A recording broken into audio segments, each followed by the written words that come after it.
ರಾಜ್ಯಾದ್ಯಂತ auto LPG ಸಮಸ್ಯೆ ಈಗಾಗಲೇ ಸಾಕಷ್ಟು ಸಮಸ್ಯೆ ಕೂಡ ಈಗಾಗಲೇ ಇಲ್ಲಿರ್ತಕ್ಕಂಥ ಆಟೋ ಸಾರಥಿಗಳಿಗೆ ಆಗಿರ್ತಕ್ಕಂಥದ್ದು.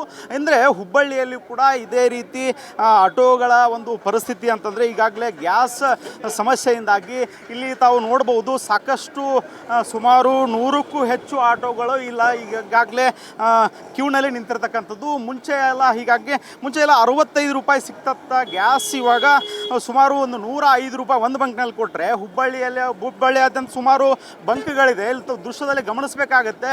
ಈಗಾಗಲೇ ಸುಮಾರು ಆಟೋಗಳು ಈಗಾಗಲೇ ಇಲ್ಲಿ ಕ್ಯೂನಲ್ಲಿ ನಿಂತಿರ್ತಕ್ಕಂಥದ್ದು. ಒಂದು ಕಡೆ ಮುಂಚೆ ಎಲ್ಲ ಸುಮಾರು ಬಂಕ್ಗಳು ಇರ್ತಾಯಿತ್ತು. ಆ ಬಂಕ್ಗಳೆಲ್ಲ ಸುಮಾರು ಒಂದು 65 ರೂಪಾಯಿಗೆಲ್ಲ ಒಂದು KG ಎಲ್ಲ ಕೊಡ್ತಾಯಿದ್ರು. ಇವಾಗೆಲ್ಲ ಹೇಗಾಗ್ತದೆ ಅಂತಂದರೆ ಸುಮಾರು ಒಂದೊಂದು ಬಂಕಲ್ಲಿ ಒಂದೊಂದು ರೀತಿ ಇರ್ತಕ್ಕಂಥ ಒಂದು ರೇಟ್ ಇರ್ತಕ್ಕಂಥದ್ದು. ಒಂದು ಕಡೆ 105 ರೂಪಾಯಿ ಇರ್ತಕ್ಕಂಥದ್ದು. ನಾವು ಇರ್ತಕ್ಕಂಥದ್ದು ಹುಬ್ಬಳ್ಳಿಯ ಸ್ಟೇಷನ್ ರೋಡಲ್ಲಿ ಇರ್ತಕ್ಕಂಥದ್ದು.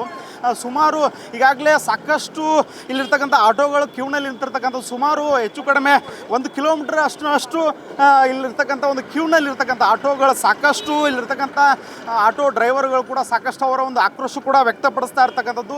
ಯಾವ ಕಾರಣದಿಂದ ಅಂದರೆ ಅವರು ಇದೇ ದುಡಿಮೆ ಬಿಟ್ಟರೆ ಬೇರೆ ಏನು ಕೂಡ ಅವಲಂಬಿತರಾಗಿಲ್ಲ. ಯಾಕಂದರೆ ಈ ದುಡಿಮೆ ಮಾತ್ರ ಅವರಿಗೆ ಅವಲಂಬಿತರಾಗಿರ್ತಕ್ಕಂಥದ್ದು. ಒಂದು ಕಡೆ ದೃಶ್ಯದಲ್ಲಿ ತಾವು ಗಮನಿಸಬೇಕಾಗತ್ತೆ. ಈ ಕ್ಯೂನೆಲ್ಲ ತಾವು ನೋಡೋದಾದರೆ ಈ ಕ್ಯೂ ಸುಮಾರು 1 ಕಿಲೋಮೀಟ್ರಿಗೆ ಹೆಚ್ಚು ಒಂದು ಕ್ಯೂ ಇರ್ತಕ್ಕಂಥದ್ದು ತಾವು ದೃಶ್ಯದಲ್ಲಿ ಗಮನಿಸಬೇಕಾಗತ್ತೆ. ಈ ಒಂದು ದೇಶಪಾಂಡೆ ನಗರಿಗೆ ಹೋಗುವ ರೂಟ್ನಲ್ಲಿ ಹೋಗಿ ನೋಡೋದಾದರೆ ಏನೋ ಒಂದು ರೈಟ್ ಸೈಡ್ ಪ್ರತಿಯೊಂದು ಆಟೋಗಳು ಕೂಡ ಕ್ಯೂನಲ್ಲಿ ನಿಂತಿರ್ತಕ್ಕಂಥದ್ದು. ಸಾಕಷ್ಟು ಜನ ಆಟೋ ಡ್ರೈವರ್ಗಳು ಕೂಡ ಬೆಳಿಗ್ಗೆಯಿಂದನೇ ಬಂದು ಕ್ಯೂನಲ್ಲಿ ನಿಂತಿರ್ತಕ್ಕಂಥದ್ದು. ಸುಮಾರು ಒಂದು 100ಕ್ಕೂ ಹೆಚ್ಚು ಒಂದು ಆಟೋಗಳು ಇರ್ತಕ್ಕಂಥದ್ದು. ಯಾಕಂದರೆ ಇದನ್ನೆಲ್ಲ ನಾವು ದೃಶ್ಯದಲ್ಲಿ ಗಮನಿಸಬೇಕಾದ್ರೆ ಒಂದು ಕಡೆ ಬೆಂಗಳೂರಲ್ಲಿ ಮಾತ್ರ ಈ ಒಂದು ಆಟೋ ಗ್ಯಾಸ್ ಸಮಸ್ಯೆ ಇಲ್ಲ. ವಾಣಿಜ್ಯ ನಗರ ಹುಬ್ಬಳ್ಳಿಯಲ್ಲೂ ಕೂಡ ಸಾಕಷ್ಟು ಆಟೋಗಳ ಒಂದು LPG ಸಾಕಷ್ಟು ಪ್ರಮಾಣದಲ್ಲಿ ಸಿಗ್ತಾ ಇಲ್ಲ ಅಂತೇಳಿ ಆರೋಪಗಳು ಕೇಳಿ ಬರೋದ್ರಿಂದ ನಮ್ಮ ಕರ್ನಾಟಕ TV ರಿಯಾಲಿಟಿ ಚೆಕ್ಕನ್ನು ಮಾಡ್ತಾ ಇರೋದ್ರಿಂದ ಇಲ್ಲಿ ತಾವು ದೃಶ್ಯದಲ್ಲಿ ಗಮನಿಸಬೇಕಾಗತ್ತೆ. ಈ ಕಡೆ ಒಂದು ಲೈನ್ ಅಷ್ಟೇ ಅಲ್ಲದೆ ಆ ಕಡೆ ಸುಮಾರು ಆ ಕಡೆ ಕೂಡ ಒಂದು 50ಕ್ಕೂ ಹೆಚ್ಚು ಆಟೋಗಳು ಕೂಡ ಈಗಾಗಲೇ ಲೈನಲ್ಲಿ ಇರ್ತಕ್ಕಂಥದ್ದು. ಸುಮಾರು ನಮ್ಮ ಜೊತೆ ಆಟೋ ಡ್ರೈವರ್ಗಳಿದ್ದಾರೆ. ಅವ್ರ ಸಮಸ್ಯೆಗಳು ಅಂತ ಕೇಳೋಣ. ಸರ್, ಸಮಸ್ಯೆ ಏನಾಗ್ತದೆ? ಆಟೋ ಸಿಗ್ತಾ ಇಲ್ವಾ? ಸರ್, ಗ್ಯಾಸ್ ಎಲ್ಲಿ ಸಿಗ್ತಾ ಇಲ್ರಿ ಸರ್. ನಮ್ಮ ಪರಿಸ್ಥಿತಿ ಭಾಳ ಕೆಟ್ಟಾಗೈತೆ ಸರ್. ಅಳು ಬರೋಂಗಾಗೈತೆ ರೀ ಸರ್.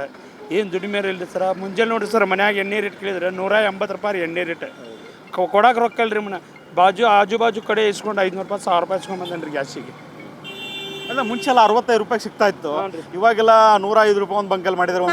ಯಾರೋ ಹೇಳ್ತಾ ಇದ್ರು 150 ಮಾಡಿದ್ದಾರೆ. 135 ರೀ ಅಲ್ಲಿ ಸರ್. ಅಲ್ಲಿ ಕಾಟಾ ಮಾರ್ಕೆಟ್ನಾಗ 125 ರೀ ಸರ್. ಯಾರು ಮುಂದೆ ಹೇಳಿ ಸರ್? ಒಂದು ತಿಂಗಳಾದ್ರಿ ನಮ್ಮ ಅಪ್ಪಾರ ಹೆಸ್ಬೇಡ ಆಗ್ರಿ ಸರ್. ಏನು ಸಮಸ್ಯೆ ಏನಾಗ್ತದೆ? ಎಷ್ಟು ಗಂಟೆಗೆ ಬಂದ್ರಿ ನೀವು ಇಲ್ಲಿ? ಸರ್, ಈಗ 1.5 ತಾಸು 2 ತಾಸು ಆಯ್ತು ನೋಡಿ ಸರ್. 2 ತಾಸು ನಿಂತಿದ್ರಿ. ಇನ್ನೂ ಆಟೋ ಹಂಗೆ ಬರ್ತಾ ಇದ್ದಾನೆ, ಜಾಸ್ತಿ ಬರ್ತಾನೆ ಇದೆ ಸರ್. ಇನ್ನೂ ಬುಣಿಗಿ ಹೊಡೆದಿಲ್ಲ ಸರ್. ಈಗ ಬಂದು ಇಲ್ಲಿ ಹಚ್ಚವ್ರಿ ಸರ್ ಪಾಳೆ ಮನಿ. ಮತ್ತೆ ಇದನ್ನ ಬಿಟ್ಟರೆ ಎಲ್ಲಿ ಹೋಗೋದು ಅಂತಂದ್ರೆ ಮತ್ತೊಬ್ರು ಇದಾರಲ್ಲ, ಮಾತಾಡಿಸ್ತೇನೆ. ಬ್ರದರ್, ಏನು ಸಮಸ್ಯೆ? 4 ತಾಸು 5 ತಾಸು ಪಾಳೆ ಹಚ್ಚಿದ್ರು ಸರ್. ಏನು ದುಡಿಬೇಕ್ರಿ? ಮನಿ ಹೆಂಗೆ ನಡಿಬೇಕು ಸರ್? ಅದ ಪ್ರಾಬ್ಲಮ್ ಆಗೈತೆ ಸರ್. ನಿಮಗೆ ಸರಿಯಾದ ಪ್ರಮಾಣದಲ್ಲಿ ಆಟೋ ಗ್ಯಾಸ್ ಫಿಲ್ ಮಾಡ್ತಾ ಇದಾರೆ ಅಥವಾ ಮಿನಿಮಮ್ ಇಷ್ಟೇ ತಗೋಬೇಕಂತ ಏನು ರೂಲ್ಸ್ ಇದೆಯಾ? ಇಲ್ಲ ಸರ್. ಒಂದೊಂದು ಬಂಕ್ದಾಗ ಐತೆ ಸರ್. ಒಂದೊಂದು ಬಂಕ್ದಾಗ 500 ರೂಪಾಯಿ ಹಾಕ್ಸ್ಬೇಕು ಅಂತಂದು ಇದು ಕಂಡೀಷನ್ ಹಾಕ್ಯಾರ ಸರ್. ಈ ಬಂಕ್ದಾಗ ಹಂಗೆ ಏನಿಲ್ಲ, ಹಾಕ್ಬೋದು. ಆದ್ರೆ 5 ತಾಸು ಪಾಳೆ ಹಚ್ಬೇಕಲ್ಲ ಸರ್. 5 ತಾಸು ಅಲ್ಲಿ ದುಡಿಯೋದ 300-400 ರೂಪಾಯಿ ಸರ್. ಅದ್ರೊಳಗೆ 5 ತಾಸು ಪಾಳೆ ಹಚ್ಚಿದ್ರೆ ಏನು ದುಡಿತೀರಿ ಸರ್? ಮತ್ತೊಬ್ರು ಇದ್ದಾರೆ ಇಲ್ಲಿ, ಸಾಕಷ್ಟು ಜನ ಮಾತಾಡಿಸ್ತೇನೆ ಮುಂದೆ. ಯಾಕಂದರೆ ಇಲ್ಲಿರ್ತಕ್ಕಂಥ ಆಟೋಗಳ ಡ್ರೈವರ್ಗಳ ಸಮಸ್ಯೆ ಅಂತಂದರೆ ಇದನ್ನು ಬಿಟ್ಟರೆ ಬೇರೆ ನಮಗೆ ಗೊತ್ತಿಲ್ಲ. ಇದ್ರ ಮೇಲೆ ನಮ್ಮ ಜೀವನ ನಡೀತಾ ಇರ್ತಕ್ಕಂಥದ್ದು. ನಮ್ಮನ್ನು ನಂಬಿಕೊಂಡು ಸುಮಾರು ಕುಟುಂಬ ಕೂಡ ಇರ್ತಕ್ಕಂಥದ್ದು. ಆದರೆ ನಾವು ಸುಮಾರು ಒಂದು ದಿವಸಕ್ಕೆ 2 ಗಂಟೆ 3 ಗಂಟೆ ನಾವು ಕ್ಯೂನಲ್ಲಿ ನಿಂತ್ಕೋಬೇಕಾಗತ್ತೆ. ನಮಗೆ ದುಡಿಮೆ ಕರೆಕ್ಟಾಗಿ ಆಗಲ್ಲ ಅಂಥೇಳಿ ಇಲ್ಲಿ ಅವರ ಅಳಲನ್ನು ಈಗಾಗಲೇ ತೋಡ್ಕೊಂಡಿರ್ತಕ್ಕಂಥದ್ದು. ಸಾಕಷ್ಟು ಜನ ಇಲ್ಲಿ ಆಟೋ ಗ್ಯಾಸ್ ಬಂಕ್ನಲ್ಲಿ ಕೂಡ ನಾವು ಇರ್ತಕ್ಕಂಥದ್ದು. ಒಂದು ಕಡೆ ಈ ಲೈನ್ ತೋರಿಸಿದೆ, ಇನ್ನೊಂದು ಆ ಕಡೆ ಲೈನ್ ಕೂಡ ತೋರಿಸ್ತೇನೆ. ನಮಗೆ ದೃಶ್ಯದಲ್ಲಿ ಸಾಕಷ್ಟು ಈಗಾಗಲೇ ನೋಡ್ಬೋದು. ಒಂದು ಕಡೆ ಲೈನಲ್ಲಿ ಸುಮಾರು ಒಂದು 100ಕ್ಕೂ ಹೆಚ್ಚು ಆಟೋಗಳಿದ್ದರೆ ಇನ್ನೊಂದು ಕಡೆ ಸುಮಾರು ಇಲ್ಲಿ ಎಷ್ಟಾಗುತ್ತೆ ಕೂಡ ನಾನು ಎಣಿಸ್ಕೊಂಡು ಹೋಗಬೇಕಾಗತ್ತೆ. ಯಾಕಂದರೆ ಸುಮಾರು ಎಲ್ಲ ಕಡೆ ಕೂಡ ಇದೇ ರೀತಿ ಸಮಸ್ಯೆಗಳು ಇರ್ತಕ್ಕಂಥದ್ದು ನಾವು ದೃಶ್ಯದಲ್ಲಿ ನೋಡಬೇಕಾಗತ್ತೆ. ಏನಂತಂದರೆ ಒಬ್ಬರದ್ದು ಸಮಸ್ಯೆ ಅಲ್ಲ, ಪ್ರತಿ ಆಟೋಗಳ ಡ್ರೈವರ್ಗಳ ಸಮಸ್ಯೆ ಕೂಡ ಇದು. ಯಾಕಂದರೆ ನಾವು ದುಡಿತಾ ಇರ್ತಕ್ಕಂಥದ್ದು ಒಂದು ಹೆಚ್ಚು ಕಡಿಮೆ ಒಂದು 500 ರೂಪಾಯಿ, ನಾವು 1000 ರೂಪಾಯಿ ದುಡಿತೇವೆ. ಆದರೆ ಇಲ್ಲಿ 2ರಿಂದ ನಾವು 3-4 ಗಂಟೆ ನಿಂತ್ಕೊಂಡ್ಬಿಟ್ರೆ ನಮ್ಮ ದುಡಿಮೆನೇ ಅಲ್ಲಿ ಹೋಗಿಬಿಡುತ್ತೆ ಅಂತೇಳಿ ಸಾಕಷ್ಟು ಜನ ಆಕ್ರೋಶ ಕೂಡ ವ್ಯಕ್ತಪಡಿಸ್ತಾ ಇದ್ದಾರೆ. ಒಂದು ಕಡೆ ಏನಂತಂದರೆ ಇಲ್ಲಿ ನಮ್ಮ ಜೊತೆಗೆ ಶೇಖರಯ್ಯ ಮಠಪತಿ ಅಂತಿದ್ದಾರೆ. ಅವರು ಕೂಡ ಆಟೋ ಸಂಘದ ಅಧ್ಯಕ್ಷರು. ಅವ್ರನ್ನೂ ಕೂಡ ಮಾತಾಡಿಸ್ತೇನೆ. ಸರ್, ನಿಮ್ಮ ಹುಬ್ಬಳ್ಳಿ ಧಾರವಾಡದಲ್ಲಿ ಸಾಕಷ್ಟು ಸಮಸ್ಯೆಗಳಾಗ್ತಾ ಇದೆ ಆಟೋಗಳದ್ದು, ಏನು ಹೇಳ್ತೀರಿ ಇದ್ರ ಬಗ್ಗೆ? ಸರ್, ಹುಬ್ಬಳ್ಳಿ ಧಾರವಾಡ ಅವಳಿ ನಗರದಲ್ಲಿ ಈಗಾಗಲೇ ವಿದ್ಯಾ ನಡೆದು 40 ದಿನಗಳಾಯಿತು. ಈ 40 ದಿನಗಳಲ್ಲಿ ಈಗಾಗಲೇ ನಮ್ಮ ಪ್ರಹ್ಲಾದ್ ಜೋಶಿ ಸಾಹೇಬರು ಕೇಂದ್ರ ಸಚಿವರು ಅವ್ರಿಗೆ ಕೂಡ ಉತ್ತರ ಕರ್ನಾಟಕ ಆಟೋ ರಿಕ್ಷಾ ಚಾಲಕರ ಸಂಘದಿಂದ ಮನವಿ ಕೊಟ್ಟಿದ್ದೇವೆ. ಈ ಮನವಿಗೆ ಸ್ಪಂದನೆ ಮಾಡಿ ಮಾನ್ಯ ಜಿಲ್ಲಾಧಿಕಾರಿ ಸಮ್ಮುಖದಲ್ಲಿ ಸಭೆ ಕೂಡ ಕರೆದಿದ್ರು. ಹುಬ್ಬಳ್ಳಿ ಧಾರವಾಡ ಆಟೋ ಚಾಲಕರ ಸಮಸ್ಯೆ ಕೂಡ ಕರೆದಿದ್ರು. ಇವತ್ತು ನಾವೇನು ಕೇಳ್ತಾ ಇದ್ದೀವಿ, ಹುಬ್ಬಳ್ಳಿ ನಗರದಲ್ಲಿ ಹುಬ್ಬಳ್ಳಿ ಧಾರವಾಡ ಹುಬ್ಬಳ್ಳಿ ನಗರದಲ್ಲಿ 21 LPG ಪಂಪ್ ಇದ್ದಾವೆ. 21 LPG ಪಂಪ್ನಲ್ಲಿ ಇವತ್ತು ಒಂದು ಪಂಪ್ನಲ್ಲಿ ಸುಮಾರು ಒಂದು 500 ಗಾಡಿಗಳು ಪಾಳೆ ನಿಲ್ತವೆ. ಇವತ್ತು ಪರಿಸ್ಥಿತಿ ಏನಾಗಿದೆ ಅಂದರೆ, ಇವತ್ತು 2-3 ತಿಂಗಳ ಹಿಂದೆ 58 ರೂಪಾಯಿ 61 ರೂಪಾಯಿ ರೇಟ್ ಇತ್ತು. ಇವತ್ತೇನು ಮಾಡ್ತಿದ್ದಾರೆ, ಒಂದೊಂದು ಪಂಪ್ನಲ್ಲಿ ಹಗಲು ದೊರಡೆ ಮಾಡ್ತಿದ್ದಾರೆ. ಇವತ್ತು ಒಂದು ಪಂಪ್ನಲ್ಲಿ 105 ರೂಪಾಯಿ ಇದೆ, ಒಂದು ಪಂಪ್ನಲ್ಲಿ 120 ರೂಪಾಯಿ ಇದೆ, ಒಂದು ಪಂಪ್ನಲ್ಲಿ 135 ರೂಪಾಯಿ ಇದೆ, ಒಂದು ಪಂಪ್ಗಳಲ್ಲಿ 140 ರೂಪಾಯಿ ಇದೆ. ಈ ಥರ ಆಟೋ ರಿಕ್ಷಾ ಚಾಲಕರನ್ನ ಮುಂದಿಟ್ಟುಕೊಂಡು ವಿಧಾನ ನೆಪದಲ್ಲಿ ಹಗಲು ದೊರಡೆ ಮಾಡ್ತಾ ಇರುವಂಥ ಪಂಪ್ಗಳ ಮೇಲೆ ಶಿಸ್ತು ಕ್ರಮ ತಗೋಬೇಕಂತ ಈಗಾಗಲೇ ಜೋಶಿ ಸಾಹೇಬ್ರಿಗೆ ಹೇಳಿದ್ದೀವಿ. ಹಾಗಾಗಿ ಜಿಲ್ಲಾಧಿಕಾರಿಗಳು ಮನವರಿಕೆ ಮಾಡಿದ್ದಾರೆ. ವೇಟ್ ಆ್ಯಂಡ್ ಮೆಜರ್ಮೆಂಟು ಮತ್ತು ಪೆಟ್ರೋಲ್, ಡೀಸೆಲ್, LPG, CNG ಮಾಲೀಕರು ಮತ್ತು ವೇಟ್ ಆ್ಯಂಡ್ ಮೆಜರ್ಮೆಂಟು ಮತ್ತು ಆಹಾರ ಖಾತೆ ಇಲಾಖೆ ಇವ್ರನ್ನೆಲ್ಲರೂ ಮೊನ್ನೆ ಜಿಲ್ಲಾಧಿಕಾರಿ ಸಭೆ ಕರೆದು ಸಮಿತಿ ಮಾಡಿದ್ದಾರೆ. ಸಮಿತಿ ಮಾಡಿ ಸರಿಯಾದ ರೀತಿಯಲ್ಲಿ LPG ಪೂರೈಕೆ ಮಾಡಬೇಕು, ಹೆಚ್ಚಿನ ಹಣ ವಸೂಲು ಮಾಡಬಾರ್ದು ಅನ್ನುವಂಥ ಕೂಡ ಆದೇಶ ಮಾಡಿದ್ದಾರೆ.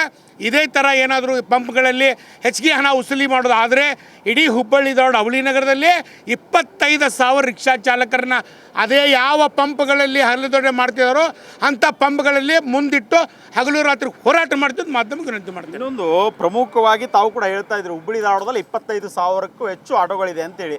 ಈಗಾಗಲೇ ತಾವು ಕೂಡ ಹೇಳಿದಾಗೆ ಒಂದು ಕಡೆ ಮುಂಚೆ ಇರತಕ್ಕಂಥದ್ದು ರೇಟು 65 ರೂಪಾಯಿ ಒಂದು KG ಕೊಡ್ತಾ ಇದ್ರು. ಇವಾಗೆಲ್ಲ 105 ರೂಪಾಯಿ ಒಂದು ಬಂಕಲ್ಲಿ ಮಾಡ್ತಾ ಇದ್ದಾರೆ, ಇನ್ನೊಂದು ಕಡೆ 130, ಇನ್ನೊಂದು ಕಡೆ 150 ಅಂತ ಸಾಕಷ್ಟು ಜನ ಹೇಳ್ತಾ ಇದ್ರು. ಇದ್ರ ಬಗ್ಗೆ ತಾವು ಕೂಡ ಮನವಿ ಕೊಟ್ಟಿದ್ರಿ, ಈಗೆಲ್ಲ ಸರಿ ಹೋಗ್ತಾ ಇದೆ ಅದೆಲ್ಲ?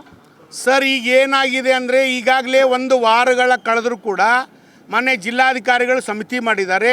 ಸರಿಯಾದ ರೀತಿಯಲ್ಲಿ ನಾವೇನು ಕೇಳ್ತಾ ಇದ್ದೀವಿ, ರೇಟ್ ಬೋರ್ಡ್ ಹಾಕಬೇಕು. ರೇಟ್ ಬೋರ್ಡ್ ಇಲ್ಲಾರ್ದೇ ಆಟೋ ರಿಕ್ಷಾ ಚಾಲಕರಿಗೆ ಹೆಚ್ಚಿಗೆ ಹಣ ವಸೂಲು ಮಾಡಬಾರ್ದು. ಒಂದು. ಎರಡನೇದು ಏನಿದೆ, LPGಯನ್ನು ಆಟೋ ರಿಕ್ಷಾಗೆ ಡಂಪ್ ಮಾಡೋ ಸಂದರ್ಭದಲ್ಲಿ ಯಾವುದೇ ರೀತಿ ಏರನ್ನು ಹಾಕಬಾರ್ದು. ಯಾಕಂದರೆ ಭಾಳಷ್ಟು ಆರೋಪಗಳು ಕೇಳಿ ಬರ್ತಿದ್ದಾವೆ. ಮೊನ್ನೆ ಕೂಡ ಗೋ ಗ್ಯಾಸ್ನಲ್ಲಿ ಖುದ್ದಾಗಿ ನಾವೇ ಹೋಗಿ ಅದನ್ನು ಚೆಕ್ ಮಾಡಿ ಅದನ್ನು ಮೇಸ್ತ್ರಿಗಳು ಕೂಡ ಚರ್ಚೆ ಮಾಡಿ ಬಂದಿದ್ದೇವೆ. ಯಾವುದಾದ್ರೂ ಪಂಪ್ಗಳಲ್ಲಿ ನಮ್ಮ ಆಟೋಗಳಿಗೆ, ಯಾಕಂದರೆ ದಿನನಿತ್ಯ ದುಡಿಯುವಂಥ ಜನ 300ರಿಂದ 400, 500 ರೂಪಾಯಿ LPG ಹಾಕ್ಕೊಂಡು 700 ರೂಪಾಯಿ ದುಡಿಯುವಂಥ ಜನ, ನೀವು 500 ರೂಪಾಯಿ LPG ಹಾಕುವ ಸಂದರ್ಭದಲ್ಲಿ 200 ರೂಪಾಯಿ ನೀವು ಬರೀ ಗ್ಯಾಸನ್ನು ಬಿಟ್ಟು ಬಿಟ್ಟುಬಿಟ್ರೆ ಆಟೋ ರಿಕ್ಷಾ ಚಾಲಕರ ಆರೋಪ ಇದೆ. ಇದನ್ನು ಕೂಡಲೇ ಮಾನ್ಯ ಸಂಬಂಧಪಟ್ಟ ಇಲಾಖೆ ಇದನ್ನು ಗಂಭೀರತೆಯಿಂದ ಚರ್ಚೆ ಮಾಡಬೇಕು. ಇಲ್ಲವಾದರೆ ಮುಂದೆ ಬರುವಂಥದ್ದಲ್ಲಿ ಭಾಳ ವಜ್ಜೆ ಆಗ್ತದೆ. ಯಾಕಂದರೆ ಆಟೋ ರಿಕ್ಷಾ ಚಾಲಕರು ಅವತ್ತೇ ದುಡಿದು ಅವತ್ತೇ ರೇಷನ್ ತೊಗೊಂಡು ಅವತ್ತೇ ತಿನ್ನುವಂಥ ನಮ್ಮ ಕುಟುಂಬ. ಯಾಕಂದರೆ ಈಗ ಇನ್ನೊಂದು ತಿಂಗಳು ಕಳೆದ್ರೆ ಮತ್ತೆ ಸಾಲು ಶುರುವಾದು. ನಮ್ಮ ಆಟೋ ರಿಕ್ಷಾ ಚಾಲಕರ ಮಕ್ಕಳು, ನಾವು ವಿದ್ಯಾಭ್ಯಾಸ ಮಕ್ಕಳಿಗೆ ಮಾಡಿಸ್ಬಾರ್ದ? ನಾವೇನು ಮಾಡ್ತಾಯಿದ್ವಿ, ಅದರ ಸರ್ಕಾರನ ಬರೆಸ್ಬೇಕಂತ ಕೂಡ ಮನವಿ ಕೊಟ್ಟಿದ್ದೀನಿ.